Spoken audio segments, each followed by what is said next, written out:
नमस्कार दोस्तों। गरुड़ जी का जन्म का क्या रहस्य है और वह एक पंछी से देवता कैसे बन गए? आखिर भगवान विष्णु के वाहन गरुड़ का क्या रहस्य है? गरुड़ देव को कई नामों से जाना जाता है। जैसे कि हमें पता है, गरुड़ देव भगवान विष्णु के वाहन हैं और घर में रखे हुए मंदिर में गरुड़ घंटी और मंदिर के शिखर पर गरुड़ ध्वज होता है। गरुड़ पुराण में मृत्यु के बाद की स्थिति के बारे में बताया गया है। हिंदू धर्मानुसार जब किसी के घर में किसी की मौत हो जाती है तो गरुड़ पुराण का पाठ रखा जाता है। माना जाता है कि प्राचीन काल में गरुड़ की एक ऐसी प्रजाति थी जो बुद्धिमान मानी जाती थी और उसका काम संदेश और व्यक्तियों को इधर से उधर ले जाना होता था। कहते हैं कि इतना विशालकाय पंछी होता था जो कि अपने चोंच से हाथी को भी उठाकर उड़ सकता था। गरुड़ जैसे ही दो पंछी रामायण काल में भी थे जिन्हें जटायु और संपाति कहा जाता था। ये दोनों भी दंडकारण्य क्षेत्र में रहते विचरण करते रहते थे। पंछियों में गरुड़ को सबसे श्रेष्ठ माना गया है। यह समझदार और बुद्धिमान होने के साथ साथ तेज गति से उड़ने की क्षमता रखते हैं। गिद्ध और गरुड़ में बहुत फर्क है। गरुड़ के बारे में पुराणों में अनेक कथाएं मिलती हैं।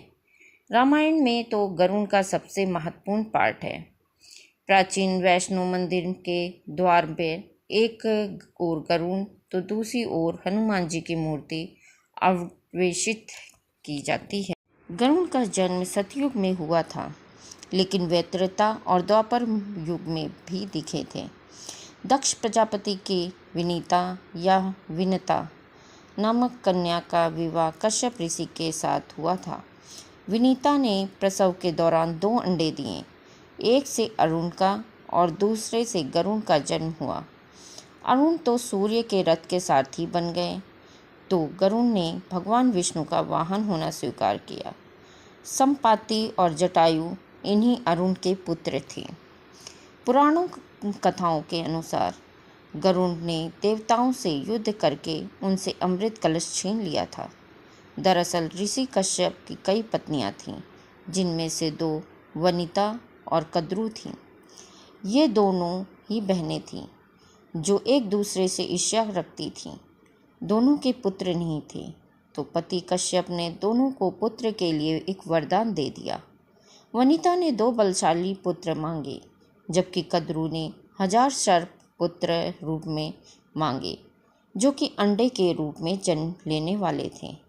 सर्प होने के कारण कद्रू के 1000 बेटे अंडे से उत्पन्न हुए और अपनी माँ के कहे अनुसार काम करने लगे। दोनों बहनों में शर्त लग गई थी कि जिसके पुत्र बलशाली होंगे, हराने वाले को उसकी दासता स्वीकार करनी होगी। इधर सर्प ने जो जन्म ले लिया था, लेकिन वनिता के अंडों से अभी कोई पुत्र नहीं निकला था। इसी जल्दबाजी में वनिता ने एक अंडे को पकने से पहले ही फोड़ दिया। अंडे से अर्धविकसित बच्चा निकला, जिसका ऊपर का शरीर तो इंसानों जैसा था, लेकिन नीचे का शरीर अर्धपक्व था।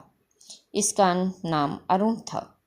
अरुण ने अपनी माँ से कहा कि पिता के कहने के बाद भी आपने धैर्य खो दिया और मेरे शरीर का विस्तार नहीं होने दिया, इसलिए मैं आपको श्राप देता हूँ कि आपको अपना जीवन एक सेवक के तौर पर बिताना होगा। अगर दूसरे अंडे में से निकला उनका पुत्र इन्हें इस श्राप से मुक्त न करवा सका तो वह आजीवन दासी बनकर रहेंगी। भय से विनीता ने दूसरा अंडा नहीं फोड़ा और पुत्र के श्राप देने के कारण शर्त हार गई और अपनी छोटी बहन की दासी बनकर रहने लगी। बहुत लंबे काल के बाद दूसरा अंडा फूटा और उसमें से विशालकाय गरुड़ निकला, जिसका मुख पक्षी की तरह और बाकी शरीर इंसानों की तरह था। हालांकि उनकी पसलियों से जुड़े उनके विशालकाय पंख थे। जब गरुड़ को यह पता चला कि वह उनकी माता तो उनकी ही बहन की दासी हैं और क्यों हैं यह भी पता चला, तो उन्होंने अपनी मौसी और सर्पों से इस दासत्व से मुक्ति के लिए उन्होंने शर्त पूछी। सर्पों ने विनीता की दासता की मुक्ति के लिए अमृत मंथन से निकला अमृत मांगा। अमृत लेने के लिए गरुड़ स्वर्गलोक की तरफ तुरंत निकल पड़े। देवताओं ने अमृत की सुरक्षा के लिए 3 चरणों की सुरक्षा कर रखी थी। पहले चरण में आग के बड़े पर्दे बिछा रखे थे। दूसरे में घातक हथियारों के आपस में घर्षण करती दीवार थी और अंत में 2 विषैले सर्पों का पहरा। वहां तक भी पहुंचने से पहले देवताओं से मुकाबला करना था। गरुड़ सब से भिड़ गए और देवताओं को बिखेर दिया। तब गरुड़ ने कई नदियों का जल मुख में ले पहले चरण की आग को बुझा दिया।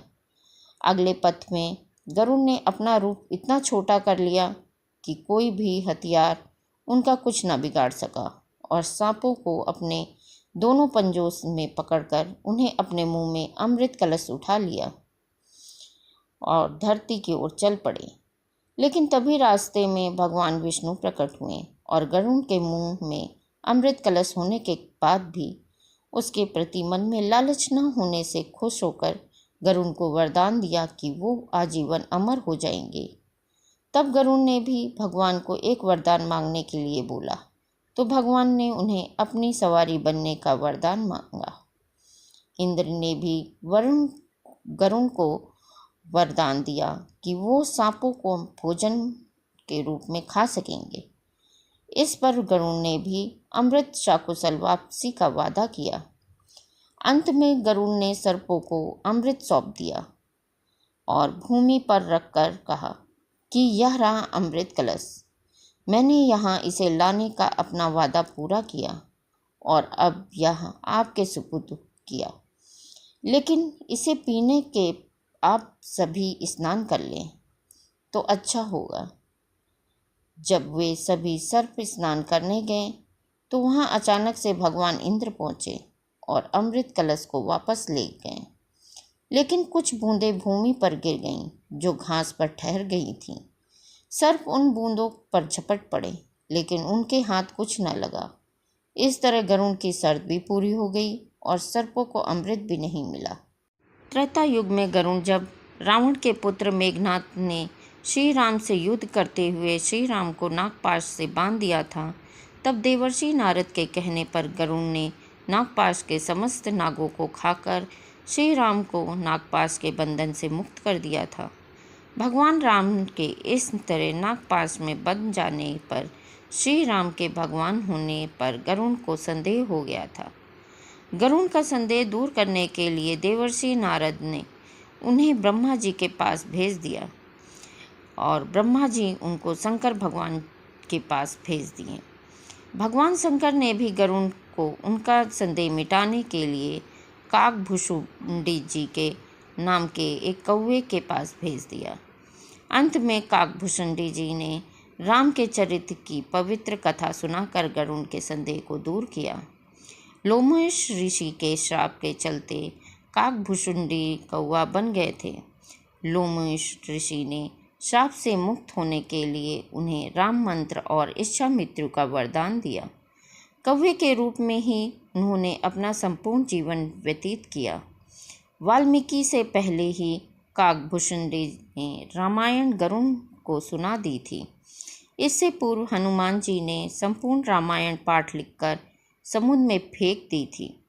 वाल्मीकि श्री राम के समकालीन थे और उन्होंने रामायण तब लिखी जब रावण वध के बाद राम का राज्याभिषेक हो चुका था और द्वापर युग में गरुड़ भगवान श्री कृष्ण को विष्णु का अवतार माना जाता है। विष्णु ने ही राम के रूप में अवतार लिया और विष्णु ने ही श्री कृष्ण के रूप में।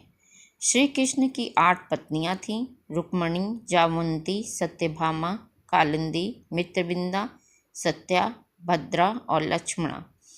इनमें से सत्यभामा को अपनी सुंदरता और महारानी होने का घमंड हो चला था, तो दूसरी ओर सुदर्शन चक्र खुद को सबसे शक्तिशाली समझता था और विष्णु वाहन गरुड़ को भी अपने सबसे तेज उड़ान भरने का घमंड था। एक दिन श्री कृष्ण अपनी द्वारिका में रानी सत्यभामा के साथ सिंहासन पर विराजमान थे और उनके निकट ही गरुड़ और सुदर्शन चक्र भी उनकी सेवा में विराजमान थे। बातों ही बातों में रानी सत्यभामा ने व्यंग्यपूर्ण लहजे में पूछा, हे प्रभु, आपने त्रेता युग में राम के रूप में अवतार लिया था। सीता आपकी पत्नी थी, क्या वे मुझसे भी ज़्यादा सुंदर थी? भगवान सत्यभामा की बातों का जवाब देते उनसे पहले ही गरुड़ ने कहा, भगवान, क्या दुनिया में मुझसे भी ज़्यादा तेज गति से कोई उड़ सकता है? तभी सुदर्शन से भी रहा नहीं गया और वह भी बोल उठा कि भगवान, मैंने बड़े बड़े युद्धों में आपको विजय श्री दिलवाई है, क्या संसार में मुझसे भी शक्तिशाली कोई है? द्वारकाधीश समझ गए कि तीनों में अभिमान आ गया है। भगवान मंद मंद मुस्काने लगे और सोचने लगे कि इनका अहंकार कैसे नष्ट किया जाए। तभी उनको एक युक्ति सूझी। भगवान मन मन मुस्कुरा रहे थे। वे जान रहे थे कि उनके इन तीनों भक्त को अहंकार हो गया है और इनका अहंकार नष्ट होने का समय आ गया है। ऐसा सोचकर उन्होंने गरुड़ से कहा कि हे गरुड़, तुम हनुमान के पास जाओ और कहना कि भगवान राम माता सीता के साथ उनकी प्रतीक्षा कर रहे हैं। गरुड़ भगवान की आज्ञा लेकर हनुमान को लाने चले गए। इधर श्री कृष्ण ने सत्यभामा से कहा कि देवी, आप सीता के रूप में तैयार हो जाएं, और स्वयं द्वारकाधीश ने राम का रूप धारण कर लिया। तब श्री कृष्ण ने सुदर्शन चक्र को आज्ञा देते हुए कहा कि तुम महल के प्रवेश द्वार पर पहरा दो और ध्यान रहे कि मेरी आज्ञा के बिना महल में कोई प्रवेश न कर पाए। सुदर्शन चक्र ने कहा, जो आज्ञा भगवान, और भगवान की आज्ञा पाकर चक्र महल के प्रवेश द्वार पर तैनात हो गया। गरुड़ ने भगवान हनुमान के पास पहुंचकर कहा कि हे वानर श्रेष्ठ, भगवान राम माता सीता के साथ द्वारका में आपसे मिलने के लिए पधारे हैं। आपको बुला लाने के लिए आज्ञा है। आप मेरे साथ चलिए, मैं आपको अपनी पीठ पर बैठाकर शीघ्र ही वहां ले जाऊंगा। हनुमान ने विनयपूर्वक गरुड़ से कहा, आप चलिए बंधु, मैं आता हूँ। गरुड़ ने सोचा, पता नहीं यह बूढ़ा वानर कब पहुँचेगा। खैर, मुझे क्या, कभी भी पहुँचे, मेरा कार्य तो पूरा हो गया। मैं भगवान के पास चलता हूँ। यह सोचकर गरुड़ शीघ्रता से द्वारका की ओर उड़ चले। लेकिन यह क्या, महल में पहुंचकर गरुड़ देखते हैं कि हनुमान तो उनसे पहले ही महल में प्रभु के सामने बैठे हैं। गरुड़ का सिर लज्जा से झुक गया। तभी श्री राम के रूप में श्री कृष्ण ने हनुमान से कहा कि पवन पुत्र, तुम बिना आज्ञा के महल में कैसे प्रवेश कर गए?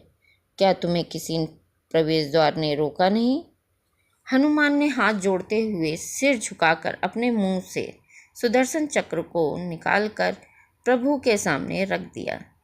हनुमान ने कहा कि प्रभु, आपसे मिलने से मुझे क्या कोई रोक सकता है?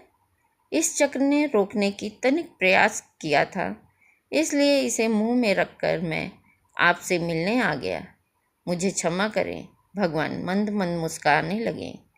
अंत में हनुमान ने हाथ जोड़ते हुए श्री राम से प्रश्न किया, हे प्रभु, मैं आपको तो पहचानता हूँ, आप ही श्री कृष्ण के रूप में मेरे राम हैं, लेकिन आज आपने माता सीता के स्थान पर किस दासी को इतना सम्मान दे दिया कि वह आपके साथ सिंहासन पर विराजमान है। अब रानी सत्यभामा का अहंकार भंग होने की बारी थी। उन्हें सुंदरता का अहंकार था जो पल भर में चूर हो गया। रानी सत्यभामा, सुदर्शन चक्र व गरुड़ तीनों का गर्व चूर चूर हो गया था। वे भगवान की लीला समझ रहे थे। तीनों की आंखों में आंसू बहने लगे और वे भगवान के चरणों में झुक गए। भगवान ने अपने भक्तों के अहंकार को अपने भक्त हनुमान के द्वारा ही दूर किया। यह अद्भुत लीला थी प्रभु की। गरुड़ पुराण में 19,000 श्लोक कहे जाते हैं, किंतु वर्तमान समय में कुल 7,000 श्लोक ही उपलब्ध हैं। गरुड़ पुराण में ज्ञान, धर्म, नीति, रहस्य, व्यवहारिक जीवन, आत्म, स्वर्ग, नरक और अन्य लोकों का वर्णन मिलता है। इसमें भक्ति, ज्ञान, वैराग्य, सदाचार, निष्काम कर्म की महिमा के साथ यज्ञ, दान, तप, तीर्थ आदि शुभ कर्मों में साधारण को प्रवृत्त करने के लिए अनेक लौकिक और परलौकिक फलों का वर्णन किया गया है। इसके अतिरिक्त इसमें आयुर्वेद, नीतिसार आदि विषयों के वर्णन के साथ मृत जीव के अंतिम समय में किए गए जाने वाले कृत्यों का विस्तार से निरूपण किया गया है।